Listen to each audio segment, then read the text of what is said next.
Again. I'm going to invite you to turn in your Bibles to the book of Ruth. And while you're doing that, a couple things. During the 11 o'clock hour, we're going to resume the Discovering Prescott class. Kind of gives you a sense of what makes us tick as a church family. And we're only in week 2, so if you'd like to join us, you are welcome. We meet back in my office as long as we have room. If we don't have room, then we're going to find somewhere else. But we made it last week when we met for the first time. So you're welcome to join us. Secondly, this Thursday night over at June's house, we're going to begin our Thursday evening Bible study. We're studying the book of Romans. And once again, you're all invited. Ruth. June lives right across the street in Modesto Verde. Her address is in the directory. Really easy to find. If you can find our church, you can find Ruth's house. And you're invited. Let me just mention one other thing. Starting next Sunday, we are going to have a Hispanic church that will do their worship services in Spanish, meeting at our church.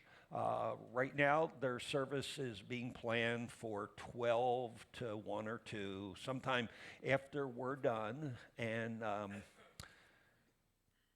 that's not necessarily always an easy thing to do, but I think it's an important thing to do on a couple different levels. First of all, they can do things that we can't do. I can't speak Spanish. We don't hold Spanish-speaking services. So they're going to reach a community that we're not equipped to reach. Secondly, I think it's good stewardship. God has blessed us with a building. It's paid for. We think of it as ours. It's not ours. It's God's. And our responsibility is to manage it in His best interest. And this congregation is very small. They've been meeting in a hotel. I've been told there's about 30 of them and talking with their pastor. And we have a chance to bless them and help them as they get started. We get a chance to further God's work, and I think that is good stewardship because the building that God has blessed us with will be used more. And so there'll probably be some times where we'll have to juggle and make it work. But starting next Sunday at noontime, they will be meeting, and I am excited about that opportunity and planning to hang around and greet them and get to know them. As I spoke with the pastor, I shared with him, I don't want this to be a landlord-renter relationship as much as this is a partnership. And God has blessed us. We can bless you. And I suspect in that partnership, we will be blessed as well. So I just wanted to make you aware of that. If you have any questions, you can see me or talk to one of the elders. And we'll do our best to answer your questions. Now, let's get the scriptures. We're in the book of Ruth, chapter 2. and we began a new series where the plan is we're going to work through the book of Ruth over the course of the next few weeks. And as we began last week in chapter 1, the focus of our time was the myth of the greener grass. And it's something that I think plagues us all, especially in times of doubt, in times of struggle, and in times of uncertainty. It is so very easy to look around and think, you know what? There's better opportunity, there's better circumstances, there's better outcomes available to me somewhere else. And as we work through chapter 1, we learned that Naomi and Elimelech, two of God's children that lived in Bethlehem, at that particular time, there was a famine in the land, which should not be surprising because the story of Ruth is set in the book of Judges. And in the book of Judges, we see a recurring cycle. The children of God sin. It causes God to judge them. In their suffering, they cry out to God. God raises up a deliverer who rescues them and saves the day. And as long as he is in place, everything is fine. But as soon as he passes away, they revert right back to their sinful ways. And that cycle plays out about 13 different times in the book of Judges. So it's not surprising that in a setting where sin leads to suffering, that there is a famine in the land. And Naomi and Elimelech, in the midst of this famine, decided, you know what? Let's pack our bags. We're going to move to Moab. And it will be better. And we will live happily ever after. And what we learned as we worked through chapter 1 was things were not better. In fact, at this point in the narrative, it's hard to imagine how things could be worse.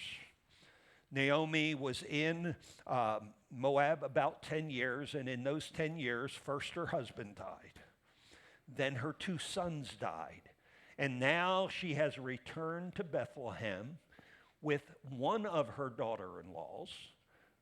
But as they have returned, as far as we can tell, they had virtually nothing on which to pick up the pieces and build a life for themselves, looking to the future.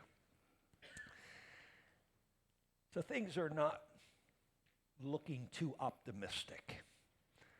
What we need to understand about the book of Ruth is it's not a story of defeat. It's not a story of sadness and woe. It is a story of victory. It's a story that demonstrates the power of faith, what we have called overcoming faith. And as bad as things are at this particular moment, it's not the end of the story, it's the very beginning of the story. And one of the things I want us to understand is when we give God time and when we give God space so that he can actually begin to work in our lives, he generally does. He is the one that is able to turn evil into good. So as we come to chapter 2, what we're going to see is the story begin to turn around. We're going to begin to see Ruth's faith, which we described as a mustard seed size faith. We're going to see that faith begin to grow. And as it grows, it will move all the mountains that Naomi and Ruth are dealing with. If you remember, as we closed out chapter 1, Ruth and Naomi have returned to Bethlehem. It's now the beginning of the barley harvest. And this is where it kind of gets interesting. Because as far as we can tell, they're somewhat destitute. The narrative doesn't tell us, but I'm assuming they're living off of the good graces of their family and of their neighbors.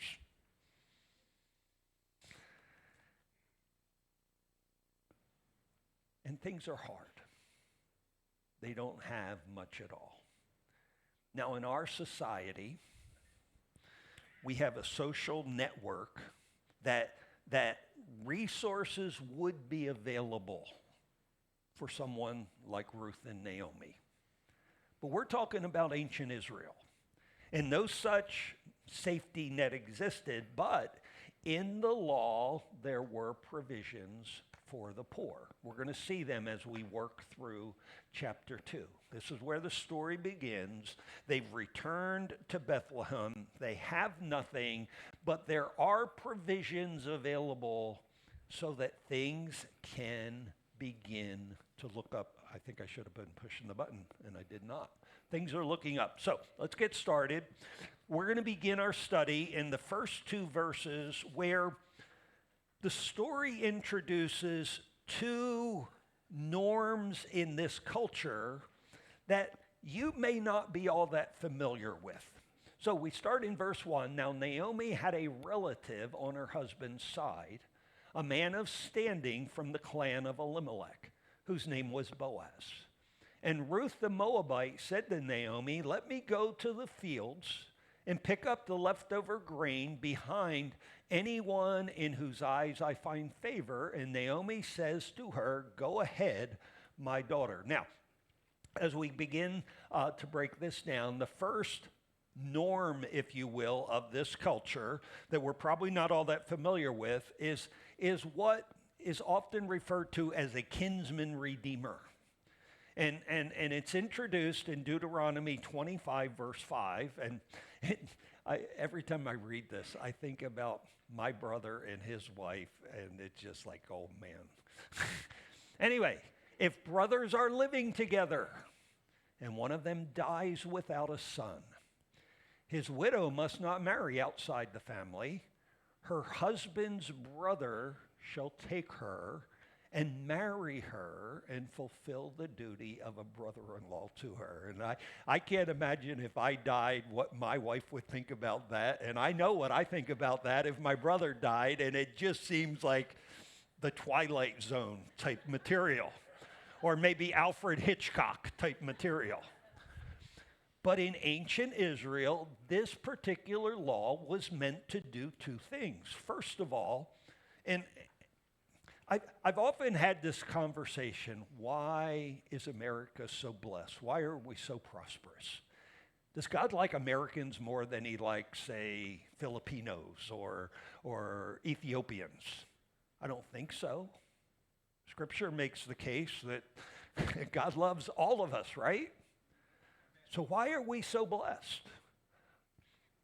There's probably a lot of layers to that question. One of those layers, without a shadow of a doubt, is God recognized the importance of personal property rights. That you can own something, and that something can be the mechanism that would allow you and an entire culture to prosper. And when you look at this idea of the kinsman redeemer, one of the ideas is when a husband died, the widow might not be able to maintain the family's property. And as a result, they may be forced to sell it. And because God recognizes how important those property rights are, if a culture is going to prosper, this law would ensure the widow who has suffered loss will be able to retain her property, and it's a source of prosperity for her into the future. Secondly, it allows a widow who was childless to raise up an heir. And that way the property would stay in the family even when the widow passed. Now, over the years, this law was expanded. There may not be a brother, or there may be a brother, but he is either not willing or able to fulfill the role of the kinsman. And so the law began to expand the next closest relative and the next closest relative, and we're going to just keep going in order until we find someone who is willing and able to do this in hopes of being a mechanism so that this widow can continue to prosper. Now, a second cultural norm, if you will, I'm going to call it workfare. And it's introduced in Leviticus 19, verse 9. When you reap the harvest of your land, do not reap to the very edges of your field, or gather the gleanings of your harvest. Do not go over your vineyard a second time, or pick up the grapes that have fallen. Leave them for the poor and the foreigner. I am the Lord your God. It's repeated in Leviticus 23. When you reap the harvest of your land, don't reap to the very edges or gather the gleanings. Leave them for the poor and for the foreigner residing among you. I am the Lord your God. And the plan is very simple. Instead of completely harvesting all of your crop, Israel's commanded, leave the edges, leave the corners. As you take in your harvest, if there's spillage, leave it there for the poor, so they can provide for themselves by working the fields where this resource is available. And if you think about it, I think this plan is ingenious. And I base that on several reasons. First of all, one of the things that I think we often misunderstand is the importance of work. Did you know God works? God creates, God produces, and we are created in his image, which means we are created to work, to produce, to be creative and productive. I've met a lot of Christians that think work is the result of the fall, and if Adam and Eve hadn't sinned, we would never have to work a day in our life. And that's not true. Adam and Eve had roles and responsibilities prior to the fall. The only thing that changed is work got a lot harder. It became a lot more distasteful prior to the fall. Creation worked with man. After the fall, creation resisted man's efforts. And God cursed Adam by saying that you will be cursed with thorns and thistles. And you say, well, I'm an accountant. I don't have to deal with thorns and thistles. Yes, you do. They're just not real thorns and thistles, but wherever your employment is, even if you're retired now and you just have like hobbies and interests along those lines, there's no such work as thornless and thistleless work. And I can testify that. I was talking with someone and they were doing a project and they talked about all the things that went wrong. And I said, I've got that same disease. I can take something that should take a half an hour and turn it into a 3-hour job and break 4 things and make 4 trips to Home Depot before it's all done. And anyway, I'm going to move on. The idea is work is important. And I think one of the big failures in our modern welfare system includes a couple things, one of which is a lack of work. When you get a check in the mail, your physical needs are being met, but they're the only needs that are being met. Can I ask you a question? When you've had a productive day, how do you feel? When you put your head on the pillow at night after you've had a productive day, how do you feel? You feel good. Even if there were thorns and thistles, you feel good. I accomplished something. I produced something. I created something. This was a day well lived. And you miss out on that positive self-esteem that comes from productive work when work is not involved. Another problem is it creates dependency. What should be a temporary safety net often becomes a way of life. And that leads to generational poverty because successive generations don't have a good working role model.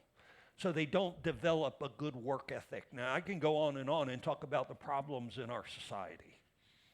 Because another big one in my mind is we don't identify who needs help, legitimate help, from who needs a good kick in the rear end. We have a one-size-fits-all plan. And like I said, I could go on and on.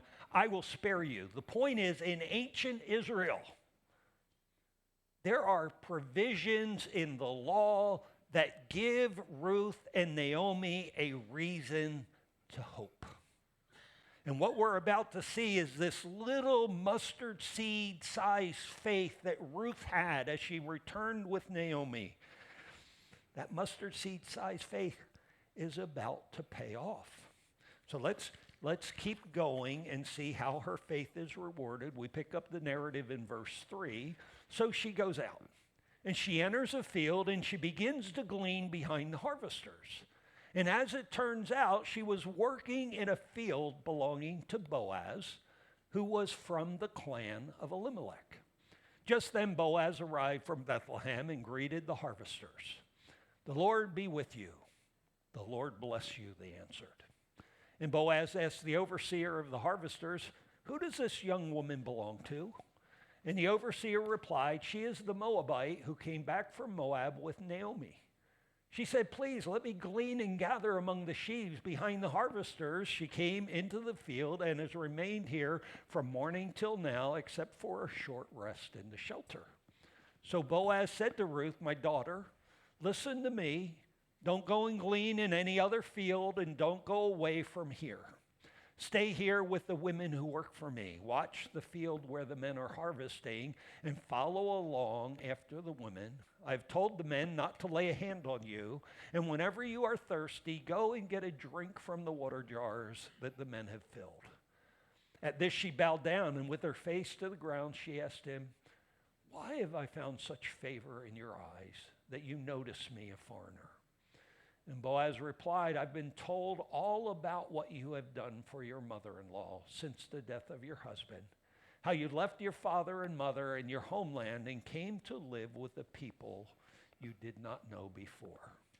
May the Lord repay you for what you have done. May you be richly rewarded by the Lord, the God of Israel, under whose wings you have come to take refuge. May I continue to find favor in your eyes, my Lord, she said.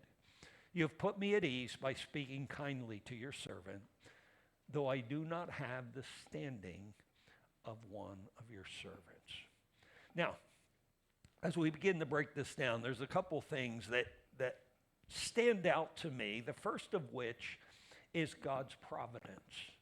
When Ruth goes out and begins to glean in the fields, as the law prescribed, that the edges and corners and spillage was to be left for the poor, and she's relying on that. So as she goes out to work the fields, she ends up in the fields of Boaz. And that's important because Boaz is related to Elimelech, Naomi's husband, who passed away years ago.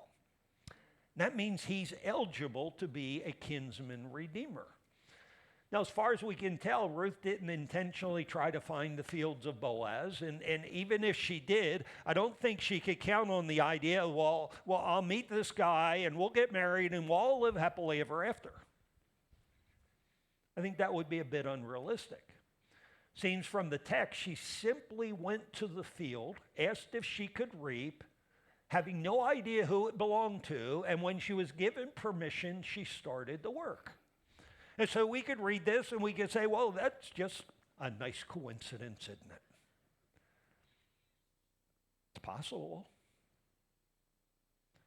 When you believe in God's sovereignty, as I do, that he has all things under control, that everything is working to fulfill his plans and his purpose exactly as he intends,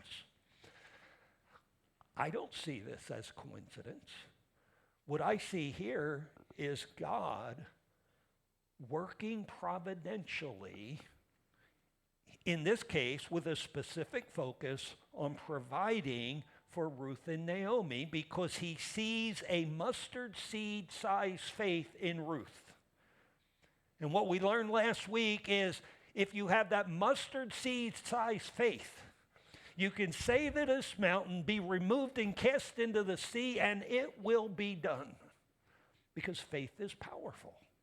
And I see God here rewarding that faith with a focus on providing for Ruth and Naomi.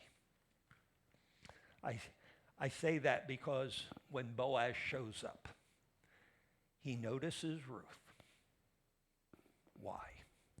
Well, I think one of the things we have to understand is Bethlehem wasn't that big of a place. Any of you grow up in a small town? I could walk down the street and I could tell you who every person who lived in that house, and usually it was generations. It wasn't just, oh, they just moved in, 3 years ago. It was, no, their parents lived there and now they live there. And you could walk down the street, which was good in some respects. It was bad if you were given the misbehavior because they rat you out. You couldn't get away with anything because it didn't matter if your mom saw you. If Mrs. Blair saw you, you were in just as much trouble as if your mom caught you red-handed. So anyway, Bethlehem is a small place. William Albright, a noted archaeologist, kind of suggests that in the days of Christ, We're talking 300 to 500 inhabitants. I've heard as many as 2,000, but that's kind of a small town. And in a small town, a stranger like Ruth would tend to stand out. And so he asked this foreman, who is this woman? And the foreman explains who she is and you know what has happened.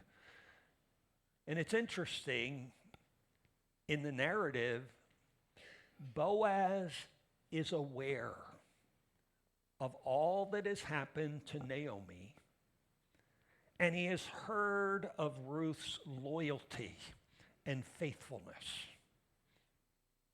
But now he has an additional layer of insight into who this woman is and what this woman is like. He's seen what her character's like, in that she is willing to work and she's a hard worker. Foreman said she's been here since the morning and she's been working till now, and she only took a short break. He's seen how respectful and appreciative she is. He's seen her humility. And I believe as a result, God is using Boaz to reward her, because he specifically tells her, oh, push the button too soon, don't go anywhere else. You stay in my fields. You work my fields. Stay with my servants. I've instructed the men not to touch you, and you will be safe here. Just stay with my people, and if you get thirsty, they have water jars, and you will be able to drink. He's basically saying, come under my wing, and I will protect you, and I will provide for you. And as we'll see in just a second, she's going to receive special privileges that are going the extra mile, that literally would never be expected. And once again, we could say, well, boy, that's a nice coincidence. Boaz must have been in a really good mood this particular day. Or, and I think this is the case, God is using Boaz. We believe in a principle in Scripture. We call it the principle of sowing and reaping. Be not deceived, God is not mocked. Whatever a man sows, that is what he shall reap. It's Galatians chapter 6. Well, if we look at Ruth's story, Ruth has sowed kindness and graciousness and loyalty and faithfulness. And I believe God is using Boaz so that she reaps the same kind of kindness. Look again at verses 11 and 12. Boaz says to Ruth, I've been told all about what you have done for your mother-in-law since the death of your husband, how you left your father and mother and your homeland, and you came to live with a people you did not even know. May the Lord repay you. And God is using Boaz to do that. May the Lord repay you for what you have done. May you be richly rewarded by the Lord, the God of Israel, under whose wings you have taken refuge. Now let's keep going. Pick up the narrative again at verse 14. At mealtime, Boaz says to her, come over here, have some bread and dip it in the wine vinegar. And when she sat down with the harvester, he offered her some roasted grain. She ate all she wanted and had some left over. As she got up to glean, Boaz gave orders to his men, let her gather among the sheaves. Don't reprimand her. Even pull out some stalks for her from the bundles and leave them for her to pick up. Don't rebuke her. So Ruth gleaned in the field until evening. Then she threshed the barley that she had gathered, and it amounted to about an ephah. So the story continues. It comes to mealtime, and Boaz invites Ruth to eat, and you stop and think about it. I don't know how regularly Ruth and Naomi are eating. They're somewhat destitute. They're relying on the graciousness of friends and neighbors. So at least for today, she's going to have a full belly. She eats all that she wants and returns to work. And we saw how Boaz instructed his men. Let her gather in the sheaves, not just the edges, not just the corners. Let her go out into the actual field and gather. And oh, by the way, every now and then, take some of the stalks. Just put them on the ground so she can gather them. And do not rebuke her. Help her out. She works till evening, threshes out the grain. Our text says she had about an ephah. What in the world is that? It's a half bushel. Most of you are thinking, what in the world is that? It's 5 days worth of food. So when we pick up the narrative, Naomi realizes something's going on here. She carries it back to town, and her mother-in-law saw how much she had gathered. Ruth also brought out and gave her what she had left over after she had eaten enough. And her mother-in-law asked her, where did you glean today? Where did you work? Blessed be the man who took notice of you. And Ruth told her mother-in-law about the one at whose place she had been working. The name of the man I worked with today is Boaz, she said.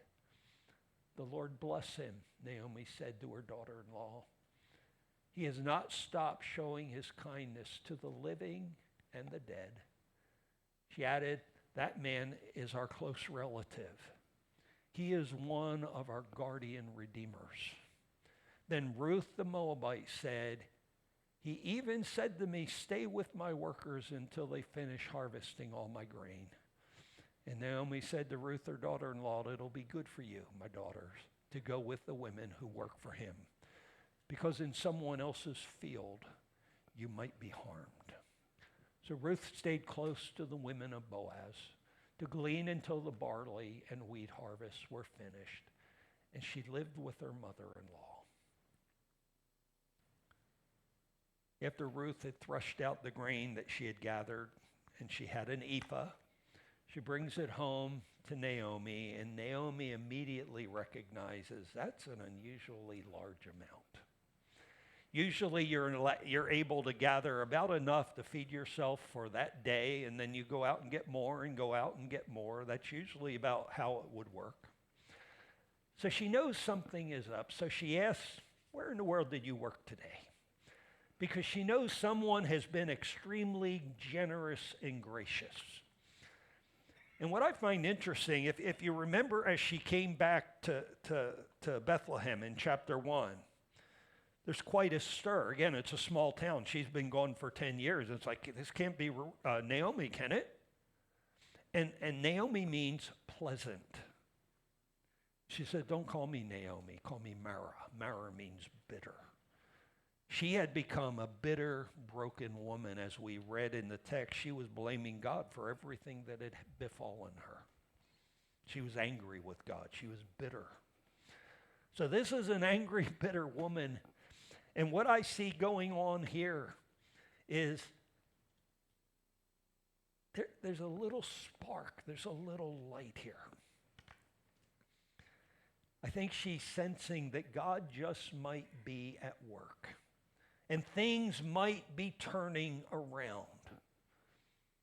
Why is that? Because God led Ruth into Boaz's field. And Boaz is a close relative eligible to be a kinsman redeemer. And the fact that he has showed this kind of kindness and this kind of generosity says something about what's going on inside of this man, what's going on inside of his heart. Because obviously, if you're going to buy a field and then turn it over to a widow, or raise up a son by marrying her, and he's not your heir, he's her heir. That's a sacrifice. And sacrifice is usually made by hearts that are very much in tune with God.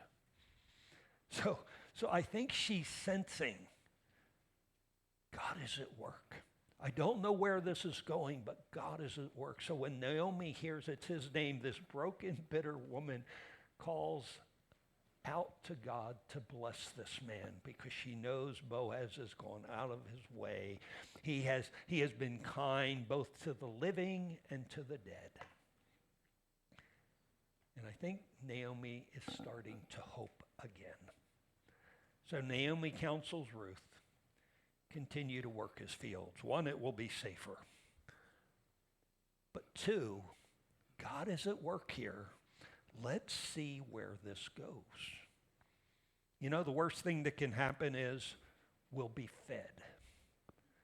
The best thing that could happen is our long-term answer to our problems is right in front of us. Now, let me try to wrap this up for today. The end of chapter 1, it's easy to say, you know what? I can't imagine how things could get much worse. Elimelech, Naomi's husband, has died, as has her 2 sons, and Ruth and Naomi have returned to Bethlehem, but they're destitute. They have nothing on which to build a life. And now as we come to the end of chapter 2, things are looking up because God has led Ruth to Boaz's field. She is safe. They are being provided for. And quite possibly, there's a future here. Now, what in the world caused that turnaround? You go from things could not get worse to things are looking up. How did that happen? And I would suggest to you the answer is faith. Probably should push the button.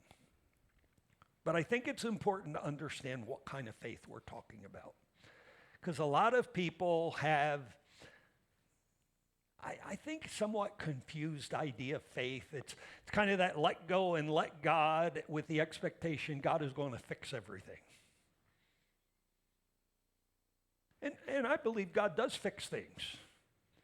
But I don't think we're spectators in that process. So if I was going to describe this faith, I would see it as a do the next right thing kind of faith. I'm going to do the next right thing. I'm going to do it trusting that God will take my efforts and take my actions and he will turn evil into good because that's what he does. And that's what I see in Ruth. I see faith to leave Moab, faith to travel with Naomi back to Israel. Even Boaz said, you're leaving your country, you're leaving your homeland, you're leaving your family, you're leaving your culture, you're leaving your belief system, you're taking refuge in a country you don't know, and you're putting yourself in the hands of a people and a God that you don't know. And then faith to go out and work in the fields.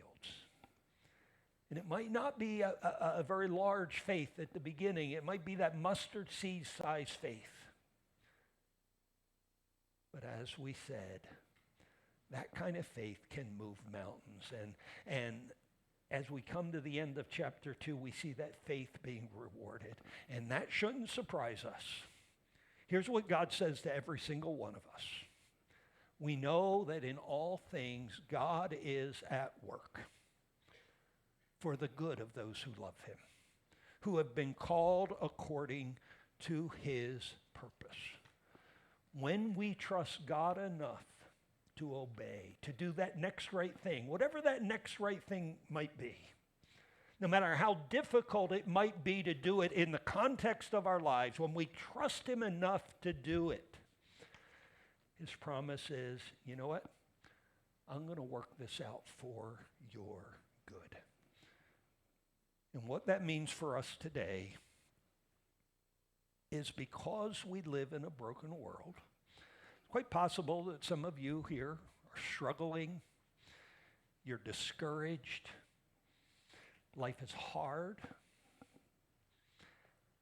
And instead of giving up and being defeated and losing hope, I want you to be encouraged and hope again. Because God says in the midst of those kinds of circumstances, you and I are more than conquerors.